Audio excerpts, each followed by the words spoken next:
Hello दोस्तों, कैसे हो आप सब? आई होप कि बढ़िया होंगे। ये जो हमारी जनरल ऑर्गेनिक केमिस्ट्री की सीरीज चल रही है उसका ये आखिरी लेक्चर रहेगा। पिछले 9 लेक्चर में हमने जनरल ऑर्गेनिक केमिस्ट्री के काफी सारे जो इंपॉर्टेंट कॉन्सेप्ट है उसके बारे में पढ़ाई की थी, जिसमें हमने देखा था सबसे पहले रेजोनेंस के काफी सारे स्ट्रक्चर देखे थे और रेजोनेंस में दो प्रकार के रेजोनेंस होते हैं, प्लस आर और माइनस आर, उसके बारे में देखा था।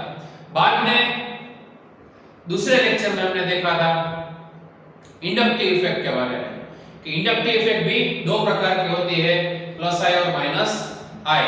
उसके बाद के लेक्चर में हमने देखा था हाइपर कॉन्जुगेशन के बारे में और ऐसे ही काफी कुछ कांसेप्ट जो कि हमारा हो गया एआरएसी, और दूसरा हमने काफी सारे इंटरमीडिएट, कितने प्रकार के इंटरमीडिएट थे उसके बारे में देखा था, जिसमें हमने कार्बेटायन, कार्बेनायन, कार्बीन और नाइट्रीन के बारे में अच्छे से पढ़ाई।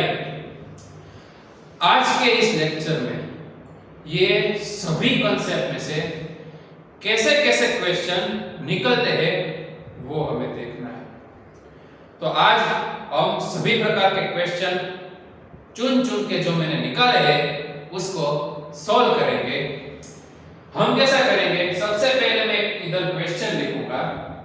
क्वेश्चन जैसे मैं लिख लूं, बाद में आप ये वीडियो पॉज कर दीजिएगा और अपने आप सॉल्व करने का प्रयास कीजिएगा। सॉल्व हो जाने के बाद मैं वो क्वेश्चन का इधर सॉल्यूशन आपको लिखाऊंगा।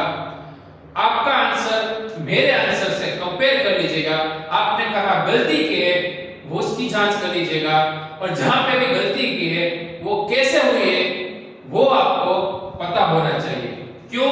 क्योंकि अब आपको अगर आगे एग्जाम में अगर ऐसा कोई क्वेश्चन आए तभी कोई दिक्कत ना हो। शुरू करते हैं इस लेक्चर में। पहला क्वेश्चन में हेडिंग लगा लीजिएगा, क्वेश्चन 1, जो कि है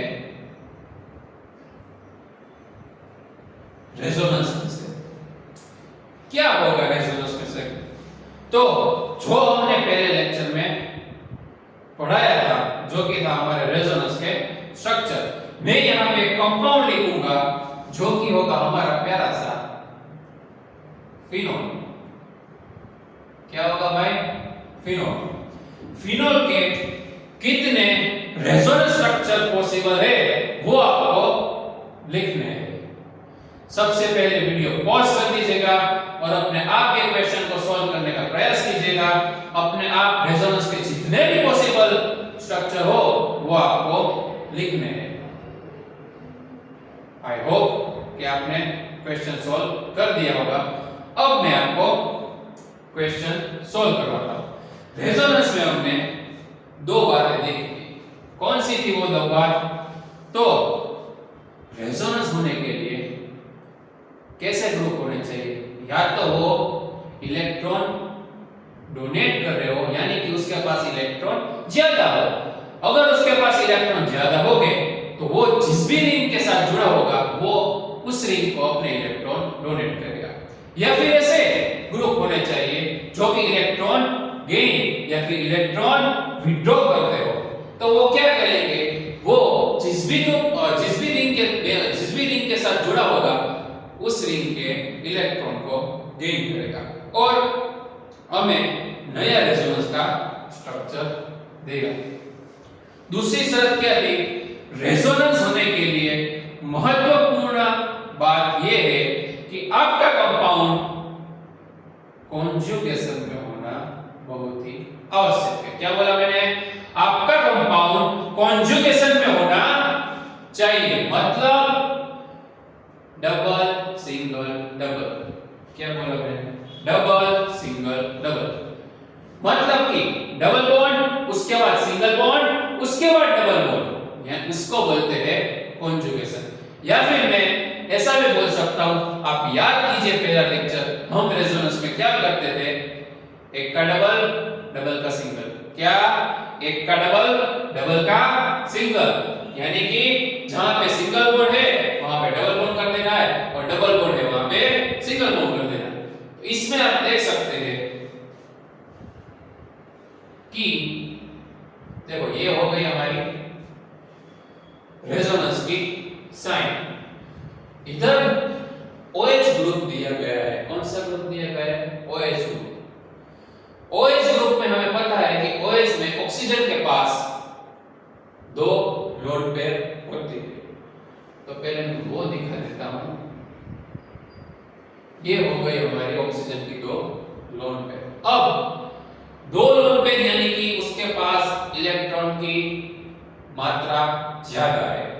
अभी मैंने बोला था पहली शर्त में कि अगर कोई भी ग्रुप के पास इलेक्ट्रॉन की मात्रा ज्यादा होगी तो वो ग्रुप अपने इलेक्ट्रॉन वो जिस भी रिंग के साथ जुड़ा हुआ है उसको डोनेट करेगा। तो इधर मैं ऐसा बोल सकता हूं कि ये जो लोन पेयर के इलेक्ट्रॉन है वो रिंग को अपने इलेक्ट्रॉन कंट्रीब्यूट करेंगे। कैसे? देखो, और दूसरी शर्त में ऐसा था कि हमें डबल का सिंगल करना है और सिंगल का डबल करना है। तो इधर मुझे एक सिंगल बॉन्ड दिख रहा है और इधर डबल बॉन्ड दिख रहा है और इधर हमारा ग्रुप है। सिंगल और डबल मतलब कि ये कॉन्जुगेशन में है। यस, अगर ये कॉन्जुगेशन में है तो इसमें रेजोनेंस होगा। कैसे होगा? देखो, ये लोन पेयर के इलेक्ट्रॉन इधर डोनेट होंगे। ये लोन पेयर के इलेक्ट्रॉन इधर डोनेट हो गए तो ये सिंगल बॉन्ड का डबल बॉन्ड फॉर्म करेगा। अगर ये डबल बॉन्ड फॉर्म करेगा तो ये डबल बॉन्ड को क्या लगेगा? धक्का लगेगा। अगर ये डबल बॉन्ड को धक्का लगा तो ये डबल बॉन्ड इधर शिफ्ट होके चार्ज में कन्वर्ट होगा। क्या बोला? सबसे पहले ऑक्सीजन में लोन पेयर था, वो लोन पेयर ने अपने इलेक्ट्रॉन डोनेट कर दिए। अगर उसने इलेक्ट्रॉन डोनेट किए तो सिंगल बॉन्ड की जगह हो गया डबल बॉन्ड और वहां पे डबल बॉन्ड फॉर्म होने के बाद वो डबल बॉन्ड ने उसके बाद वाले डबल बॉन्ड को धक्का लगाया। अगर उसको धक्का लगा तो वो डबल बॉन्ड ब्रेक होके चार्ज में कन्वर्ट होगा। कैसा फॉर्म बनता है? चलिए लिखते हैं। देखो, ये हमारी बेंजीन थी, साइक्लिक थी। देखो, ये डबल बॉन्ड को तो मैंने कुछ किया ही नहीं तो वो मैं वैसे का वैसा रख दूंगा। इधर ऑक्सीजन ने बनाए डबल बॉन्ड तो पहले मैंने लिख लिया इधर डबल बॉन्ड। बाद में ये डबल बॉन्ड का हो गया चार्ज में रूपांतर। ये डबल बॉन्ड अगर इधर शिफ्ट होए तो वो इलेक्ट्रॉन यानी कि वहां पे इलेक्ट्रॉन ज्यादा है तो वो ज्यादा इलेक्ट्रॉन को मैं नेगेटिव चार्ज के फॉर्म में दिखा सकता हूं। इसको अगर मैंने नेगेटिव चार्ज के फॉर्म में दिखाया और ऊपर आप देख सकते हैं कि ये जो ऑक्सीजन था उसने अपने इलेक्ट्रॉन डोनेट किए। मैंने आपको पिछले लेक्चर में एक बात बताई थी, अगर कोई ग्रुप इलेक्ट्रॉन डोनेट कर रहा है मतलब कि वो अपने इलेक्ट्रॉन दान कर रहा है। अगर वो इलेक्ट्रॉन दान करता है तो उसके पास इलेक्ट्रॉन की कमी जनरेट होगी। अगर उसके पास इलेक्ट्रॉन की कमी जनरेट होती है तो वो ग्रुप पॉजिटिव चार्ज में कन्वर्ट होगा। तो इधर इसने लोन पेयर डोनेट की तो मैं ऐसा इधर लिख सकता हूं कि इधर पॉजिटिव चार्ज जनरेट हुआ होगा। चलिए, पहला स्ट्रक्चर हमारा रेजोनेंस का ये बन गया। आगे रेजोनेंस के स्ट्रक्चर पॉसिबल है या नहीं देखते हैं। रेजोनेंस होने के लिए फिर से याद दिला दो क्या हमारी शर्त है? कॉन्जुगेशन में होना चाहिए। कॉन्जुगेशन में क्या होता है? एक सिंगल बॉन्ड होता है उसके बाद डायरेक्ट डबल बॉन्ड होना चाहिए। ये हमारा नेगेटिव चार्ज और या फिर ग्रुप बोल सकते हैं, ग्रुप दोनों में से कोई भी चलेगा। ये हमारा नेगेटिव चार्ज, उसके बाद है ये सिंगल बॉन्ड, उसके बाद डबल बॉन्ड, यानी कि कॉन्जुगेशन में है तो इसमें रेजोनेंस होगा। चलिए करवाते हैं इधर रेजोनेंस। देखो, ये नेगेटिव चार्ज इधर इलेक्ट्रॉन डोनेट करेगा। अगर इसने इलेक्ट्रॉन डोनेट किए तो उधर डबल बॉन्ड जनरेट हुआ, और उधर डबल बॉन्ड जनरेट हुआ तो ये डबल बॉन्ड को धक्का लग के वो इधर चार्ज में कन्वर्ट हो जाए। चलिए कुछ ऐसा स्ट्रक्चर बनता हुआ होगा। देखो ये नेगेटिव चार्ज ने इधर डबल बॉन्ड बनवाया, ये डबल बॉन्ड ब्रेक होके इधर नेगेटिव चार्ज के फॉर्म में कन्वर्ट हुआ। इसको तो हमने छुआ भी नहीं तो वो वैसे का वैसा, तो ऊपर वाला स्ट्रक्चर भी वैसे का वैसा बन गया तीसरा स्ट्रक्चर। देखिए आगे रेजोनेंस पॉसिबल है या फिर नहीं। शर्त के मुताबिक नेगेटिव चार्ज, उसके बाद सिंगल बॉन्ड, उसके बाद डबल बॉन्ड, मतलब कि ये जो हमारा कंपाउंड है वो कॉन्जुगेशन में है। अगर वो कॉन्जुगेशन में है तो आगे रेजोनेंस होगा। कैसे होगा? ऐसे होगा, ये नेगेटिव चार्ज इधर डोनेट होगा और उसके बाद ये डबल बॉन्ड ब्रेक होके क्या बनाएगा?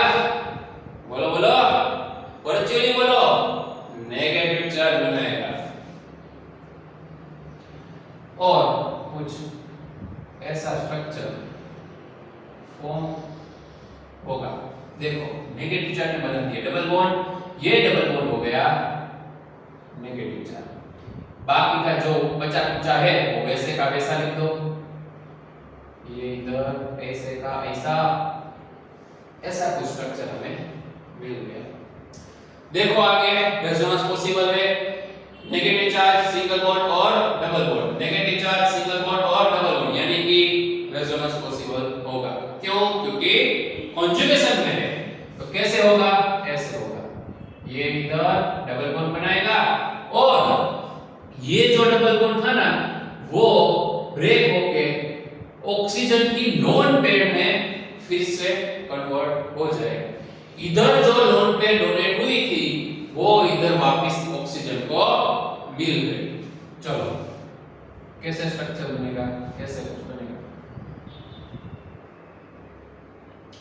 इसने इधर डबल बॉन्ड बनाया, ये डबल बॉन्ड ब्रेक होके ऑक्सीजन की लोन पेयर में फिर से बन गया, और जो बचा कुचा है वो तो वैसे का वैसा। ऐसा कुछ रेजोनेंस का स्ट्रक्चर होता है। किसका? फिनॉल का। 1 2 3 4 5 देख लीजिए आपने करेक्ट रेजोनेंस के स्ट्रक्चर ड्रॉ किए हैं या फिर नहीं। अगर गलत किए हैं तो आपने कहां पे गलती की है वो एक बार देख लीजिएगा और वो गलती को सुधार लीजिएगा। ये था हमारा पहला क्वेश्चन। बढ़ते हैं आगे दूसरे क्वेश्चन की ओर। दूसरा क्वेश्चन है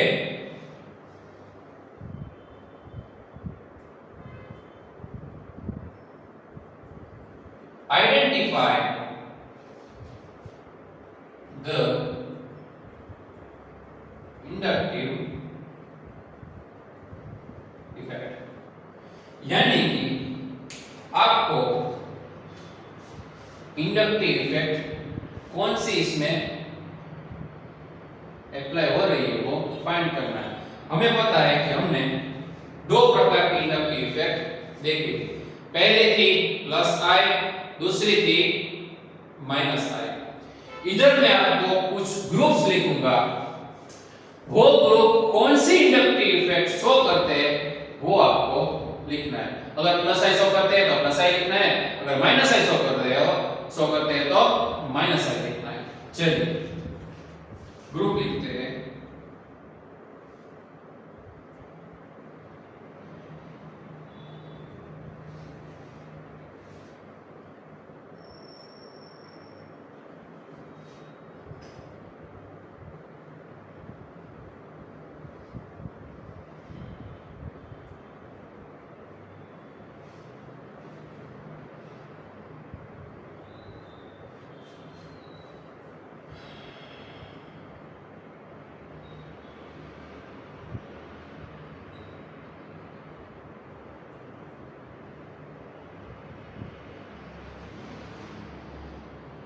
देखो इतने मैंने ग्रुप्स दिए, 3 और 3 6 और 3 9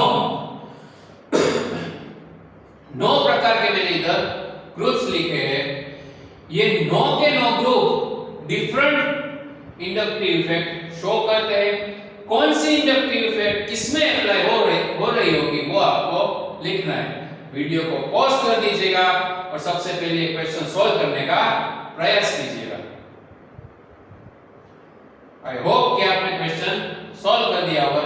चलिए अब हम साथ में क्वेश्चन सॉल्व करते हैं। उससे पहले मैं आपको दोनों इफेक्ट का क्या पर्पस होता है वो बता दूं।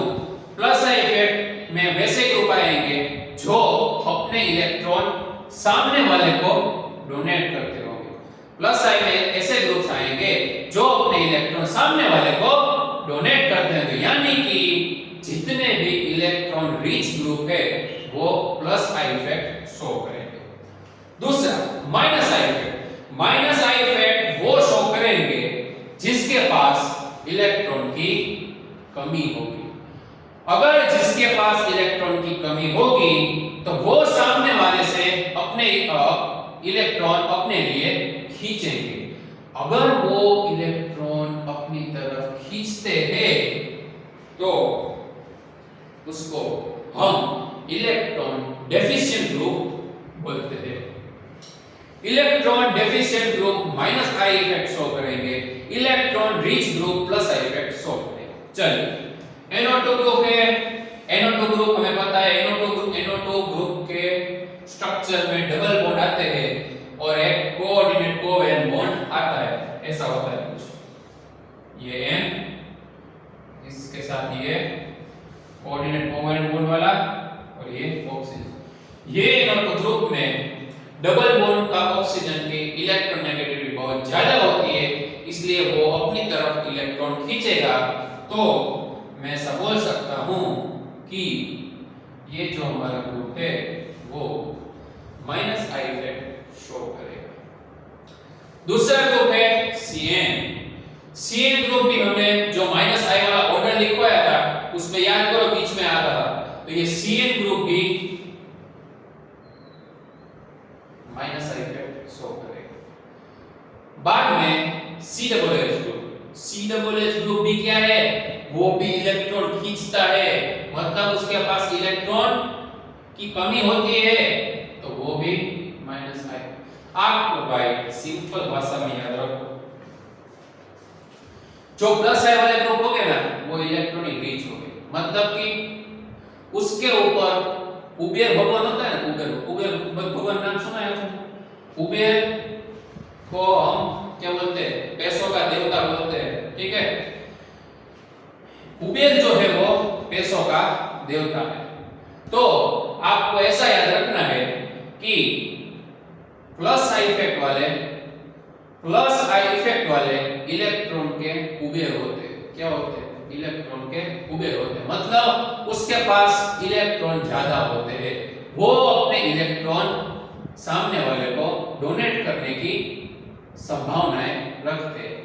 जो भी प्लस आई वाले ग्रुप होंगे वो इलेक्ट्रॉन के कुबेर होंगे, और जो माइनस आई वाले ग्रुप होंगे वो क्या होंगे, उसके पास इलेक्ट्रॉन होगा ही नहीं, मतलब वो ठन गोपाल होंगे, मतलब उसके पास इलेक्ट्रॉन की कमी होगी।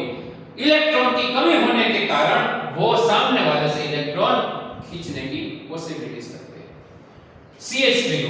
CH3 ग्रुप कुबेर आ गया, चलो कुबेर क्या करता है, इलेक्ट्रॉन डोनेट करता है, तो आ जाएगा प्लस आई ग्रुप।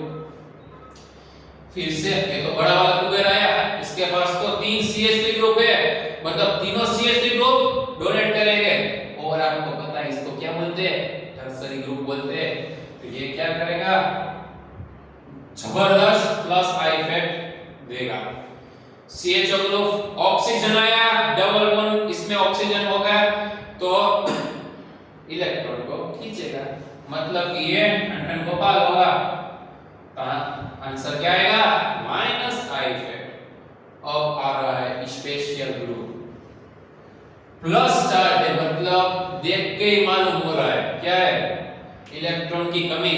इलेक्ट्रॉन की कमी होने के कारण क्या देगा वो, माइनस आई इफेक्ट। नहीं, भयंकर माइनस आई इफेक्ट देगा।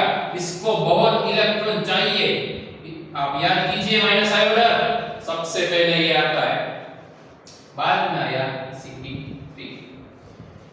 इसमें मैं आपको हिंट देता हूं, ये हाइड्रोजन का ही एक अलॉय है। इसका आंसर आपको होमवर्क में लिखना है, इसका आंसर मैं आपको नहीं दूंगा, नीचे कमेंट बॉक्स में आपको मुझे इसका आंसर लिखना है, ये प्लस आई इफेक्ट देगा या फिर माइनस आई इफेक्ट देगा। उसके बाद वाला जो कि है हमारा ketone, C double bond O, oxygen आया, डबल बॉन्ड है, इलेक्ट्रॉन खींचेगा, तो ये हो जाएगा माइनस आई।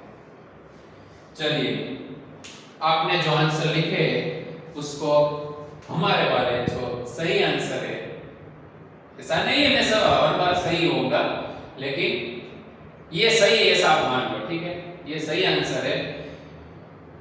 आप अपने आंसर इससे मैच कर लीजिए, कहां पे आपने गलती की है उसको देख लीजिए। हम बढ़ते हैं नेक्स्ट क्वेश्चन की ओर। क्वेश्चन नंबर होगा हमारा तीसरे क्वेश्चन में हम देखेंगे स्टेबिलिटी ऑफ कार्ब कैटायन। याद कीजिए स्टेबिलिटी ऑफ कार्ब कैटायन,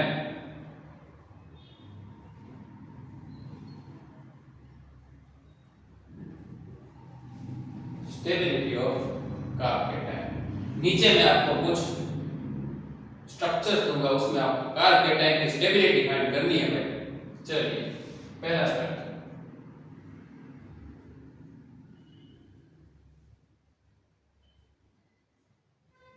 दूसरा स्ट्रक्चर और तीसरा स्ट्रक्चर कैसा दो आपको, ऐसा देता हूं, चलो इधर अल्काइल ग्रुप होगा। चलो वीडियो को पॉज कर लीजिए और अपने आप सॉल्व करने का प्रयास कीजिए, बाद में मैं तो सॉल्व करवाने वाला ही हूं। चलिए आपको इसमें रुको मैं आपको पहले नंबर दे देता हूं, ये पहला, ये दूसरा और ये। चलिए आपको सबसे ज्यादा स्टेबल है वहां से लेके सबसे कम स्टेबल जो है वहां तक आपको ऑर्डर लिखना है, ठीक है। चलिए आई होप कि आपने लिख लिया होगा। चलिए अब कार्ब कैटायन की स्टेबिलिटी फाइंड करने के लिए हमें पता है हम क्या देखते हैं, अल्फा हाइड्रोजन। अल्फा हाइड्रोजन कहां पे होंगे, देखो ये आ गया अल्फा कार्बन। सबसे पहले हम क्या देखेंगे, अल्फा कार्बन। अल्फा कार्बन होगा तभी तो अल्फा हाइड्रोजन होगा।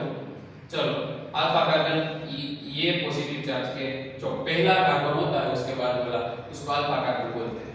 इसमें ये अल्फा कार्बन है, इसमें ये अल्फा कार्बन है, ठीक है।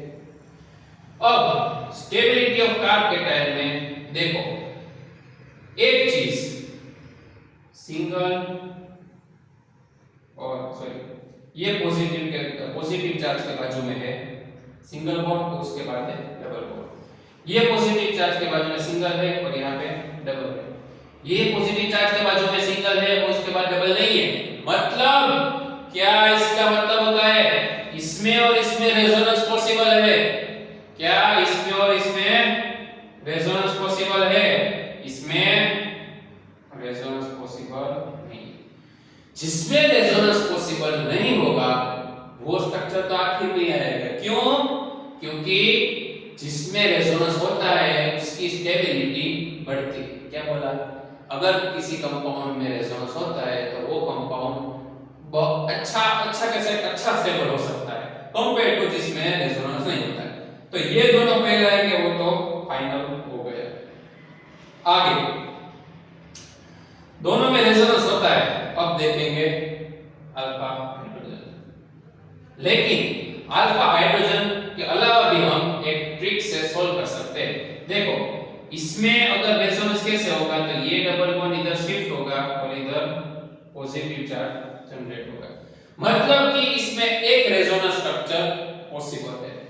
लेकिन इसमें देखो, इसमें ये इधर शिफ्ट होगा, ये पॉजिटिव चार्ज इधर जनरेट होगा और ये फिर से शिफ्ट होगा और इधर भी पॉजिटिव चार्ज जनरेट होगा। इसका डायरेक्ट मतलब ये होता है कि इसमें दो रेजोनेंस स्ट्रक्चर पॉसिबल है। और मैं अभी बोला था जिसमें जितना ज्यादा रेजोनेंस होता है वो उतना ज्यादा स्टेबल होता है। तो इसमें दो रेजोनेंस स्ट्रक्चर और इसमें एक रेजोनेंस स्ट्रक्चर।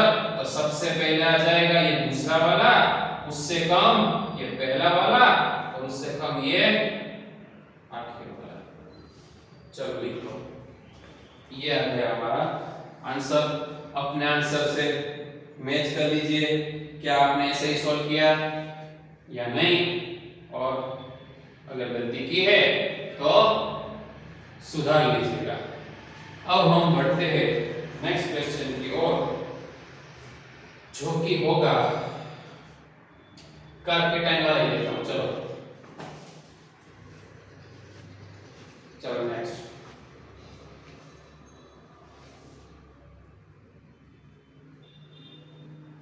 ये हमारा प्यारा सा बेंजीन जिसमें लगा हुआ है पॉजिटिव चार्ज वाला ग्रुप। दूसरा स्ट्रक्चर जो है वो भी है बेंजीन वाला और वहां पे SI दिया गया है। तीसरा स्ट्रक्चर भी हमारा प्यारा सा बेंजीन वाला ही है जिसमें ऊपर है CH2 पॉजिटिव और नीचे आएगा OMe ग्रुप। चलो मेरे प्यारे बच्चों, वीडियो को पॉज कर लो और इक्वेशन सोल्व करने का प्रयास करो। वीडियो पॉज कर लो, बाद में सोल्व करो। आई होप कि आपने सोल्व कर लिया होगा। चलिए स्टेबिलिटी ऑफ कार्पेटाइन सोल्व करते हैं। तो पहला क्वेश्चन अब इसमें देखना क्या होगा, याद करो जब मैंने स्टेबिलिटी ऑफ कार्पेटाइन पढ़ाया था तब हम इसमें सबसे पहले जो कार्पेटाइन के अलावा वाला जो ग्रुप है उस वो कौन सी इफेक्ट शो करता है वो देखते हैं। ये ग्रुप कौन सी इफेक्ट शो करते हैं, याद कीजिए दो प्रकार की आर इफेक्ट थी, प्लस आर और माइनस आर, जिसमें हमने देखा था कि प्लस आर वाले जो ग्रुप है वो लोन पेयर वाले होते हैं, मतलब कि वो अपने इलेक्ट्रॉन बेंजीन रिंग या फिर किसी भी रिंग के साथ वो जुड़े होंगे उसको डोनेट करते हैं। तो इसमें ऑक्सीजन है जिसके पास एक्स्ट्रा पेयर ऑफ इलेक्ट्रॉन होती है भाई। अगर उसके पास एक्स्ट्रा पेयर ऑफ इलेक्ट्रॉन होगी तो वो बेंजीन रिंग को अपने इलेक्ट्रॉन डोनेट करेगा। अगर वो बेंजीन रिंग को अपने इलेक्ट्रॉन डोनेट कर रहा है तो वो प्लस आर इफेक्ट शो करेगा। ये भी प्लस आर इफेक्ट शो करेगा और ये भी प्लस आर इफेक्ट शो करेगा। क्यों? क्योंकि हमें पता है जो प्लस आर इफेक्ट होती है, या फिर मैं बोल सकता हूं आर इफेक्ट और जनरली वो सिर्फ ऑर्थो और पैरा पोजीशन पे अप्लाई होती है, मेटा पोजीशन पे आर इफेक्ट नहीं लगती। तो ये दोनों प्लस आर इफेक्ट शो करते हैं। ये दोनों प्लस आर इफेक्ट से CH2 प्लस को अपने इलेक्ट्रॉन देते हैं। अगर वो CH2 प्लस को अपने इलेक्ट्रॉन देते हैं तो CH2 प्लस स्टेबल होता है।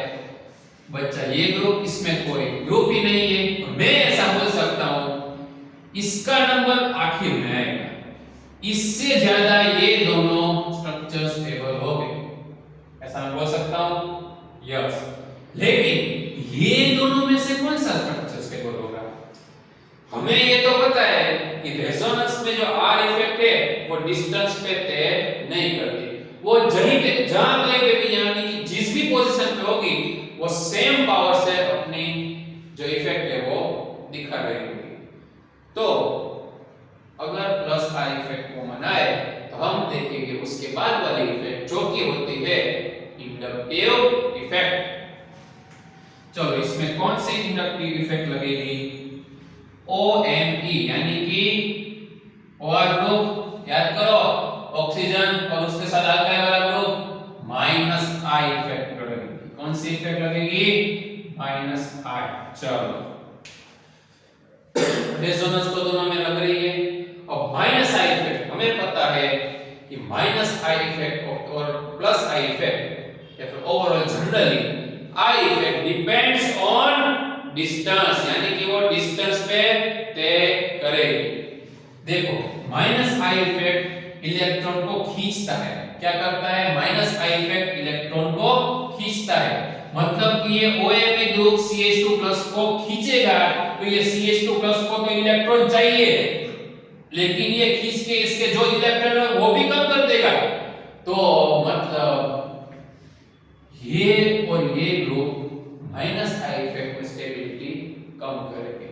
अब इसमें हमें देखना है डिस्टेंस। देखो ये जो ग्रुप है ऑर्थो वाला वो CH2+ से नजदीक है तो वो सबसे ज्यादा स्पीड से इलेक्ट्रॉन खींचेगा।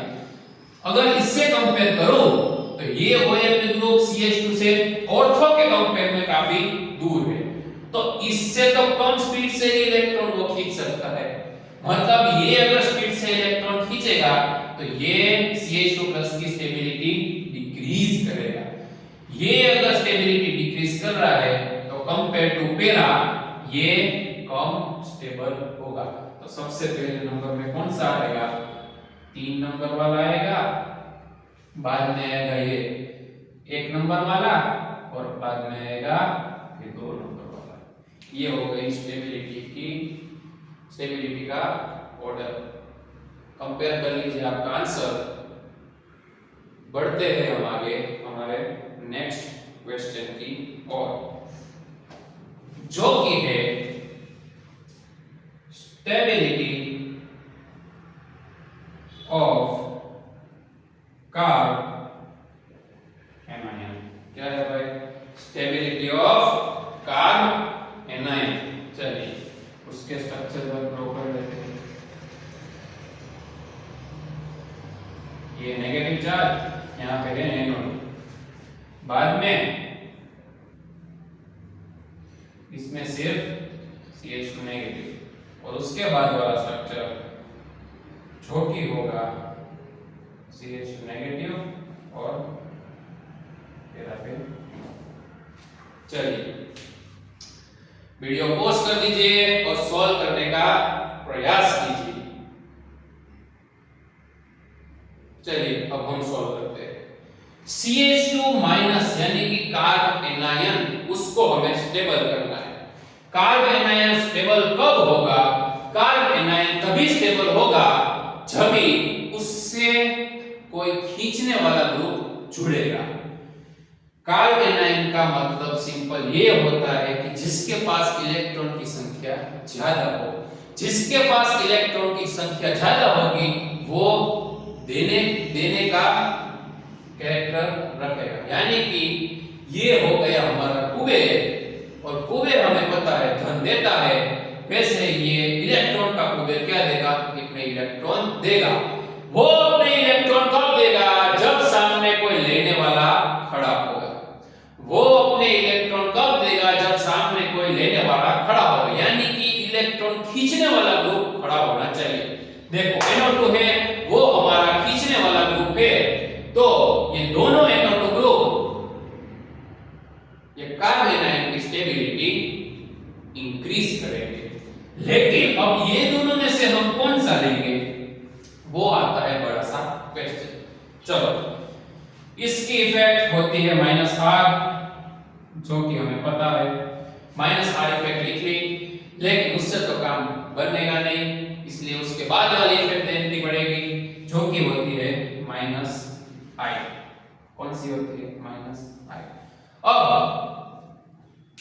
इलेक्ट्रॉन खींचने वाला ग्रुप चाहिए, मतलब जो सबसे नजदीक होगा वो सबसे स्पीड में इलेक्ट्रॉन खींच सकेगा।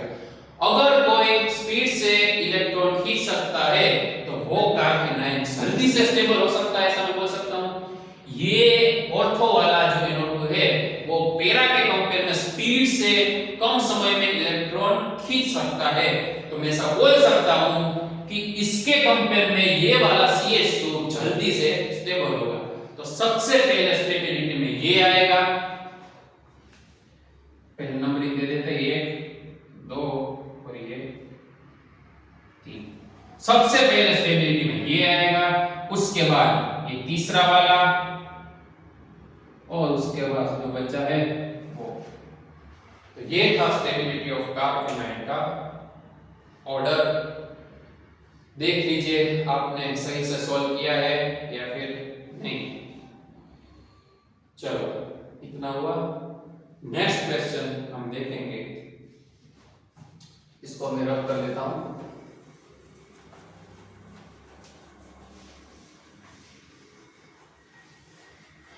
इसके बाद हम क्वेश्चन देखेंगे जो कि होगा, बहुत ही अच्छा सा कॉन्सेप्ट हमने पढ़ा था,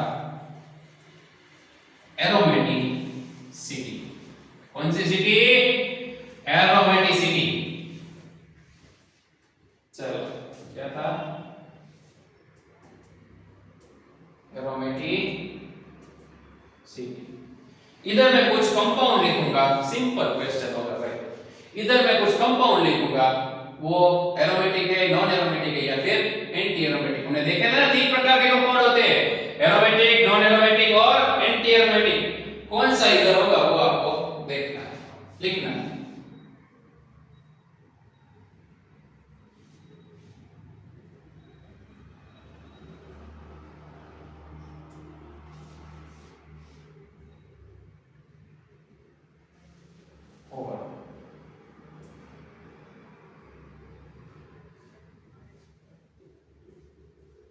चलो 4 कंपाउंड मैंने लिखे हैं भाई।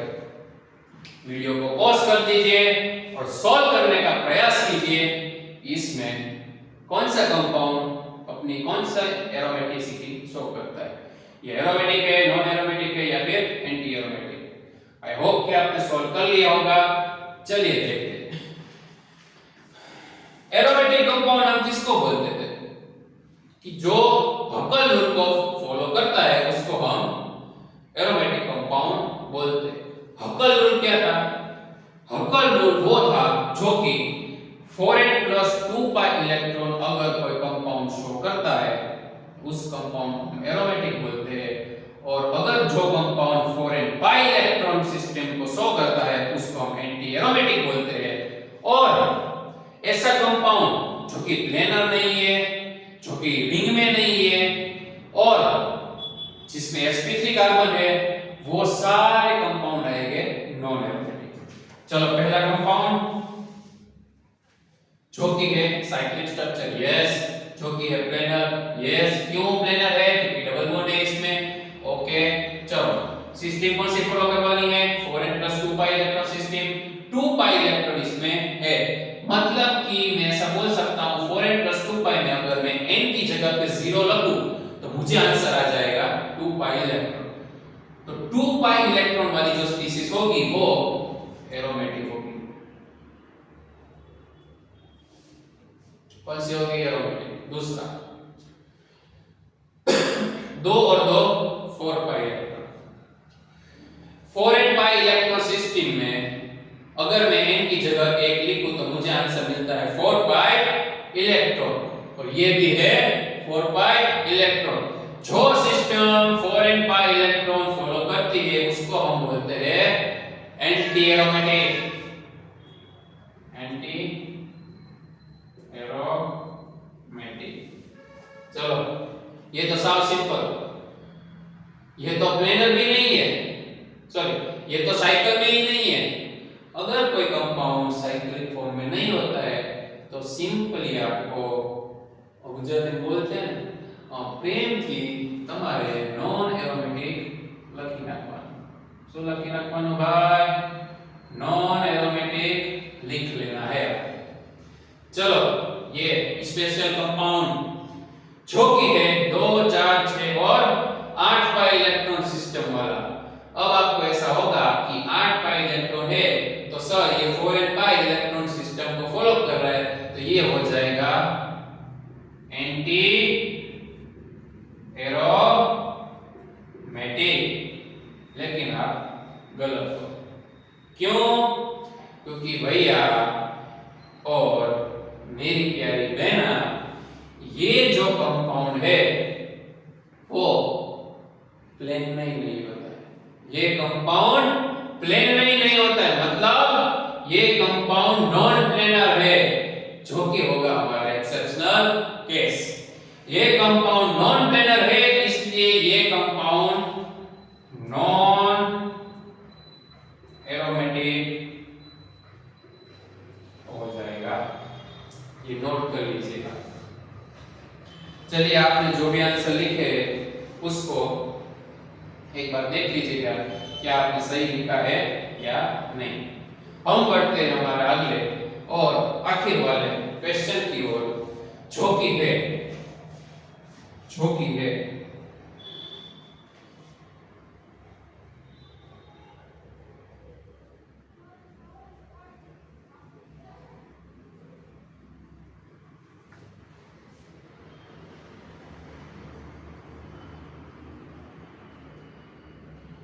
among which compound are annuline। याद कीजिए annuline क्या होता है।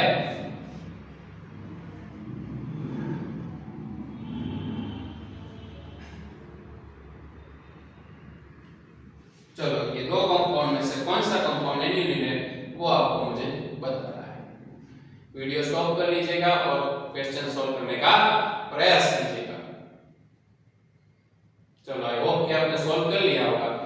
तो एन्यूलिन वो होता है कि जिसमें सेम अमाउंट ऑफ कार्बन और सेम अमाउंट ऑफ हाइड्रोजन होंगे, यानी कि कार्बन और हाइड्रोजन दोनों की संख्या जिसमें समान होगी उसको हम एन्यूलिन बोलते हैं।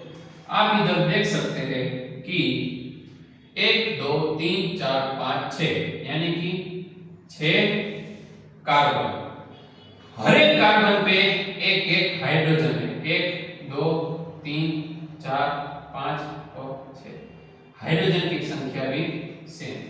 इसमें देखते हैं 1 2 3 4 5 और 6 कार्बन की संख्या हो गई 6। अब गिनते हैं हाइड्रोजन की संख्या। यहाँ पे एक हाइड्रोजन, यहाँ पे दूसरा हाइड्रोजन, यहाँ पे तीसरा हाइड्रोजन, यहाँ पे चौथा हाइड्रोजन और यहाँ पे देखो 2 हाइड्रोजन होंगे। 4 5 6 और यहाँ पे भी 2 हाइड्रोजन होंगे। मतलब टोटल कितने हुए? 1 2 3 4 5 6 7 और 8, यानी कि 8 हाइड्रोजन। एन्यूलिन किसको बोलते हैं? जहां पे कार्बन और हाइड्रोजन की संख्या सेम होती है उसको हम एन्यूलिन बोलते हैं। जो कि है ये स्ट्रक्चर में, तो ये हो जाएगा हमारा एन्यूलिन। समझ में आ गया भाई? तो ये थे हमारे कुछ क्वेश्चन जो कि जनरल ऑर्गेनिक केमिस्ट्री में हमने जितने कंसेप्ट पढ़े उसमें से हमने कुछ क्वेश्चन को उठा के इधर आपको सॉल्व करवाया। ये था जनरल ऑर्गेनिक केमिस्ट्री का आखिरी लेक्चर जिसमें हमने क्वेश्चन सॉल्व किए। आज के लिए इतना ही। सभी जो जनरल ऑर्गेनिक केमिस्ट्री के वीडियोस जो अपलोड हुए उसको एक बार ध्यान से फिर से देख लीजिएगा और बाद में इसे क्वेश्चन सॉल्व करने का प्रयास कीजिएगा। आज के लेक्चर में इतना ही। मिलते हैं अगले लेक्चर में कुछ नए से कंसेप्ट और थियरी के साथ। Thank you.